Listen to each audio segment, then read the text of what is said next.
Let's talk about Tyler Anderson. The veteran has been impressive in his first season with Pittsburgh, pitching to a 3.05 ERA and a 1.04 WHIP across 7 starts.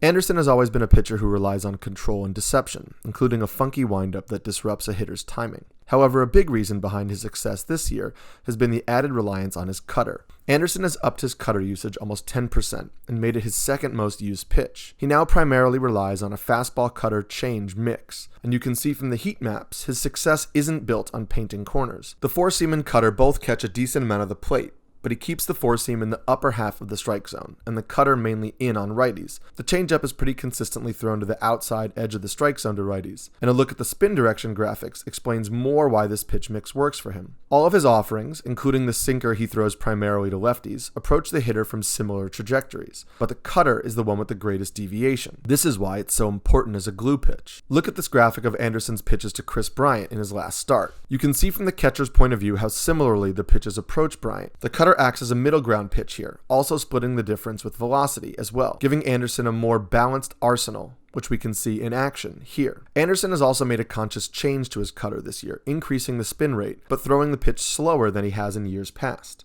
While the pitch doesn't move more overall, the lower velocity and added spin has caused more vertical movement versus pitches of similar speed and extension, which makes the pitch appear to drop more. While his best swing and miss pitch is the changeup, he also has decent swinging strike rates and CSWs on his four-seam and cutter as well. Aside from swinging strike rates, a look at Alex Chamberlain's pitch leaderboard shows us that the exit velocities on all of Anderson's pitches is low, particularly on fly balls and line drives, which is important because those lead to the most meaningful contact. We can also see that the blast rate allowed on every pitch other than the four-seam is nearly non-existent, meaning that Anderson has been incredibly successful at suppressing damaging contact, and it's a good thing he's relying on his four-seam less. Pounding the zone more consistently with the cutter and the fastball has helped Anderson up his ground ball rate and produce a career-high strikeout minus walk percentage, both changes that I think are sustainable.